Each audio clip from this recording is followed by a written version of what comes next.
Student, आज हम class 12 chemistry में फिनॉल की केमिकल प्रॉपर्टीज़ के बारे में स्टडी करेंगे। लास्ट लेक्चर जो 15 नंबर लेक्चर था, ये अल्कोहल ईथर और फिनॉल चैप्टर का 15 लेक्चर, जिसमें कि हमने फिनॉल के केमिकल्स नेम और प्रिपरेशंस के बारे में स्टडी करा था। तो स्टूडेंट्स, इस लेक्चर को लास्ट तक ज़रूर देखिए, इसकी कुछ प्रॉपर्टीज़ बहुत ज़्यादा इम्पॉर्टेंट हैं।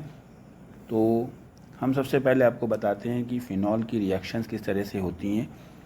तो पहली रिएक्शन है फ़िनॉल की, जो हम केमिकल प्रॉपर्टीज़ में, जिसमें कि हम आपको फ़िनॉल की रिएक्शन जिंक डस्ट के साथ कराएंगे। यानी नंबर 1 रिएक्शन है रिएक्शन विद जिंक डस्ट। तो स्टूडेंट, जो जिंक डस्ट है, अगर उसके साथ हम फिनाल जैसा आप जानते हैं, बेंजीन रिंग के ऊपर OH आता है। OH मीन्स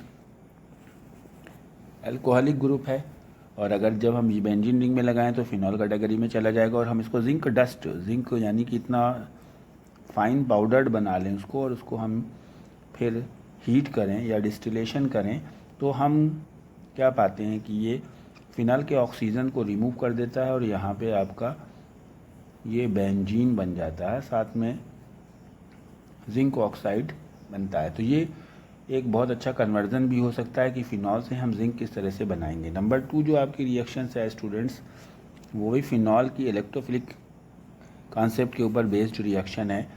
जो इलेक्ट्रोफिलिक सब्स्टिट्यूशन रिएक्शंस हैं, जो कि एरोमेटिक रिंग्स के कंपाउंड में पाई जाती हैं, तो उसके पहले हम आपको बता दें कि फिनॉल जो है, जो इसमें OH ग्रुप है, OH ग्रुप में ऑक्सीजन के पास 2 पेयर इलेक्ट्रॉन बचे हुए हैं, और ये 2 इलेक्ट्रॉन होने की वजह से ये आर्थो और पैरा डायरेक्टिंग ग्रुप है। आर्थो और पैरा डायरेक्टिंग ग्रुप, यानी कि जो भी कंपाउंड हम बनाएंगे तो वो या तो आर्थो पोजीशन पे कोई सब्स्टिट्यूएंट आके अटैच होगा, और आर्थो पोजीशन क्या होती है वो भी आपको बता देते हैं। जैसे आपका ये OH ग्रुप है, OH ग्रुप लगा है, तो वो जो आर्थो पोजीशन उसके जस्ट बाद वाला जो कार्बन है, यानी कि ये जैसे आपका OH लगा है, इसके जस्ट बाद वाली पोजीशन ये है या ये है। 2 पॉइंट जो मैंने बनाए हैं, ये आपकी आर्थो पोजीशन बोली जाएगी, और ये वाली भी आर्थो पोजीशन बोली जाएगी। यानी कहीं पे भी जो ग्रुप लगा है उसके जस्ट एडजेसेंट कार्बन जो होते हैं वो आर्थो बोले जाते हैं, और जस्ट फ्रंट में यानी 2 कार्बन को छोड़ करके जो है वो लोकेशन आपकी पैरा बोली जाती है। तो OH ग्रुप जो है आर्थो और पैरा डायरेक्टिंग ग्रुप है। उसका रीज़न क्या है? उसके पास 2 पेयर ऑफ इलेक्ट्रॉन होना ही। अगर किसी कंपाउंड में ऐसा कोई ग्रुप लगा हुआ है जिसके पास पेयर ऑफ इलेक्ट्रॉन है, तो वो आर्थो या पैरा डायरेक्टिंग होगा। तो स्टूडेंट्स, फिनॉल में OH ग्रुप होने की वजह से ये आर्थो या पैरा डायरेक्टिंग ग्रुप है, और जब भी कोई इलेक्ट्रोफाइल आके अटैक करता है तो या तो आर्थो पोजीशन पे अटैक करेगा या पैरा पोजीशन पे करेगा, कभी मेटा पोजीशन पे अटैक नहीं करेगा। तो अगर हम ब्रोमिनेशन की बात करते हैं, ब्रोमिनेशन ऑफ फिनॉल, जो कि इलेक्ट्रोफिलिक सब्स्टिट्यूशन रिएक्शन की एक वैरायटी है। ब्रोमीन से रिएक्शन कराएं, और ब्रोमीन से रिएक्शन उसकी 2 तरह से हो सकती है। ब्रोमीन को कार्बन डाइसल्फाइड के मीडियम में लें, या ब्रोमीन को हम वाटर के साथ मिला के लें। यानी 2 रिएक्शन होती हैं फ़िनॉल की, और इस तरह से हम फ़िनॉल को अगर अलग अलग कॉन्सेप्ट से रिएक्शन कराएंगे, CH2 के साथ में तो कुछ और कंपाउंड बनेगा, और अगर हम वाटर के प्रेजेंस में कराएंगे तो कोई और कंपाउंड बनेगा। सबसे पहले हम ब्रोमीन को कार्बन डाइसल्फाइड के मीडियम में रिएक्शन कराने जा रहे हैं। तो चूँकि कार्बन डाइसल्फाइड एक नॉन प्रोटिक सॉल्वेंट है, और अगर हम ब्रोमीन के साथ रिएक्शन कराते हैं तो स्लो रिएक्शन होती है, और स्लो रिएक्शन होने की वजह से 2 प्रोडक्ट इसके बनते हैं। एक बार एक Br इसकी आर्थो पोजीशन पे लगता है, ये OH लगा दिया, और आर्थो पोजीशन पे एक Br अटैच कर दिया, यहाँ से एक H रिप्लेस हो चुका है। और दूसरा प्रोडक्ट इसका हम पैरा पोजीशन पे बनाएंगे, यानी कि हम ये फिनॉल बनाया और इसकी पैरा पोजीशन पे हमने Br को अटैच किया, और साथ में एक HBr का मॉलिक्यूल बनेगा। तो स्टूडेंट्स, ब्रोमीन और कार्बन डाइसल्फाइड के साथ में 2 प्रोडक्ट बनेंगे, ब्रोमोफिनॉल, आर्थोब्रोमोफिनॉल एंड पैराब्रोमोफिनॉल, जिसमें पैराब्रोमोफिनॉल जो है ये मेजर प्रोडक्ट होगा, इसकी बनने की यील्ड ज़्यादा होगी, इसका परसेंटेज ज़्यादा होगा। लेकिन यहीं पे अगर ब्रोमिनेशन हम वाटर के साथ में कराएं, यानी कि हम ब्रोमीन से रिएक्शन कराएं, साथ में वाटर लें, ये हमने फिनॉल लिया है और हमने इसमें ब्रोमीन मिलाया है और साथ में वाटर लिया है। वाटर एक प्रोटिक सॉल्वेंट है, प्रोटिक सॉल्वेंट होने की वजह से ये रिएक्टिविटी को बढ़ाएगा। अब जब रिएक्टिविटी को बढ़ाएगा तो आप जैसा कि जान रहे हैं कि फिनॉल का जो OH है उसके 2 आर्थो पोजीशन, एक ये और एक ये, 2 आर्थो पोजीशन है और एक पैरा पोजीशन है। तो इन तीनों जगह पे अटैक होगा, यानी जो प्रोडक्ट बनेगा तीनों जगह पे Br आ जाएगा।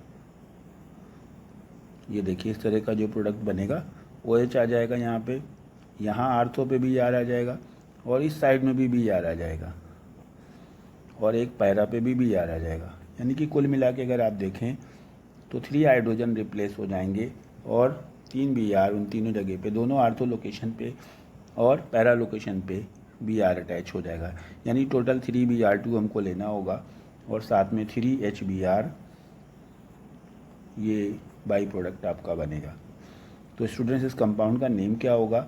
इसका नेम होगा स्टूडेंट 2,4,6 ट्राई ब्रोमो फिनॉल। जिस तरह से मैंने ये पहला ब्रोमिनेशन कराया है तो स्टूडेंट्स इसका ब्रोमिनेशन और नाइट्रेशन ही बहुत ज़्यादा इम्पॉर्टेंट है। ब्रोमिनेशन में जिस तरह से रिएक्शन हुई उसी तरह से दूसरी इलेक्ट्रोफिलिक सब्स्टिट्यूशन है nitration of phenol, nitration of phenol. और ये भी 2 तरह से होती है, इस वजह से हमें याद रखना इसलिए ज़रूरी है क्योंकि इसमें हम अगर कंफ्यूज हो गए तो हमें आर्थो पैरा वाला प्रोडक्ट चाहिए या ट्राई वाला चाहिए, 3 जिसमें 3 प्लेसेस में अटैच होगा।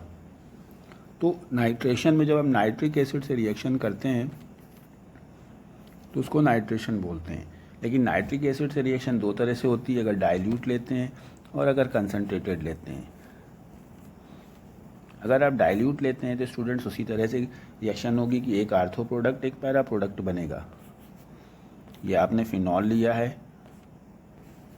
और आपने नाइट्रिक एसिड लिया है HNO3 डाइल्यूट, तो इसमें 2 प्रोडक्ट बनेंगे। एक बार आर्थो पे हम NO2 को अटैच करेंगे, हाइड्रोजन रिप्लेस करेंगे, आर्थो नाइट्रोफिनॉल बनेगा और एक बार हम पैरा पे बनाएंगे यानी कि पैरा नाइट्रोफिनॉल बनेगा और इसमें भी पैरा वाला जो है आपका मेजर प्रोडक्ट होगा, साथ में वाटर बनेगा। ये तो डाइल्यूट के केस में है, ये वाला आपका मेजर प्रोडक्ट होगा।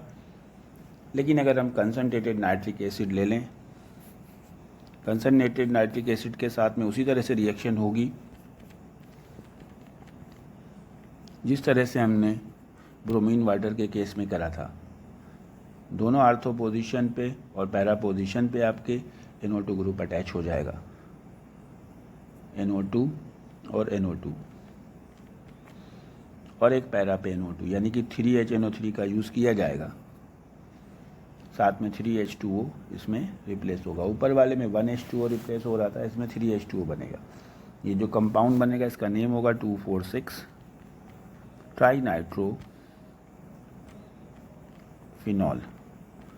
और स्टूडेंट इस कंपाउंड का एक और बहुत स्पेशल नेम है जिसकी वजह से रिएक्शन को इम्पॉर्टेंस बहुत ज़्यादा बढ़ जाती है, क्योंकि कभी कभी कन्वर्जन आता है कि how you will convert this to this, और ये नाम क्या बोला जाता है, ये ट्राई नाइट्रोफिनॉल से भी ज़्यादा बोला जाने वाला नेम है जिसे हम बोलते हैं पिक्रिक एसिड।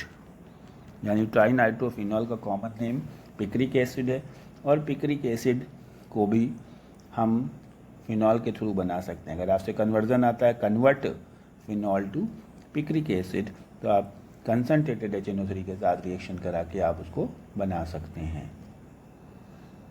अब इसकी नेक्स्ट जो इलेक्ट्रोफिलिक सब्स्टिट्यूशन है स्टूडेंट्स वो है आपका Friedel craft alkylation and Friedel craft acetylation. अगर हम फ्रीडल क्राफ्ट रिएक्शन के बारे में बात करें तो फ्रीडल क्राफ्ट रिएक्शन एल्काइलेशन और एसाइलेशन 2 तरह की हो सकती हैं।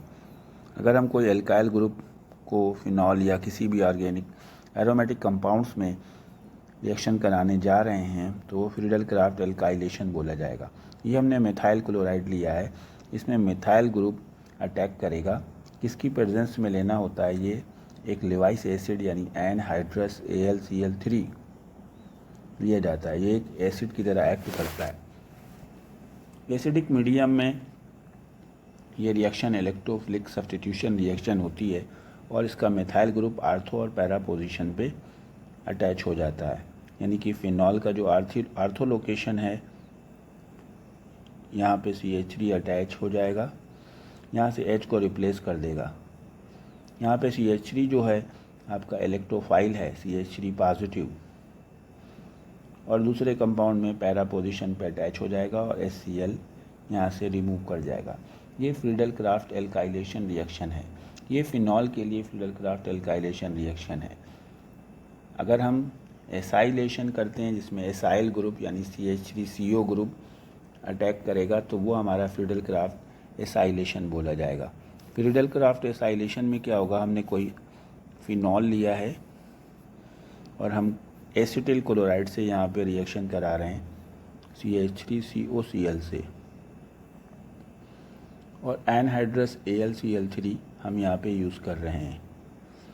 तो इसमें भी ये आपका जो ये CH3CO पॉजिटिव ये जो पार्ट है ये इलेक्ट्रोफाइल है, Cl निगेटिव न्यूक्लियोफाइल है। तो आर्थो और पैरा पोजीशन पे हमारा एसाइल ग्रुप अटैक होगा और ये हमारा बन जाएगा COCH3, और इधर एक बार हम पैरा पोजीशन पे अटैक करेंगे, OH को वहीं पे रखेंगे और इसको हम करेंगे COCH3 और प्लस HCl बनेगा। तो स्टूडेंट्स, ये थी हमारी फिनॉल्स की कुछ केमिकल प्रॉपर्टीज़ जो कि बहुत ज़्यादा इम्पॉर्टेंट हैं। अभी और बाकी भी केमिकल प्रॉपर्टी नेक्स्ट वीडियो में आएंगी। साथ ही साथ हम नेक्स्ट वीडियो में आपको NCERT के क्वेश्चन का सलूशन भी सेंड करेंगे। जब तक के लिए वेट करें, चैनल को सब्सक्राइब करें, लाइक करें, कमेंट्स करें, जिससे कि हम आपके बारे में जान पाएँ कि आपको कहाँ पे क्या प्रॉब्लम आ रही है। Thank you, have a nice day.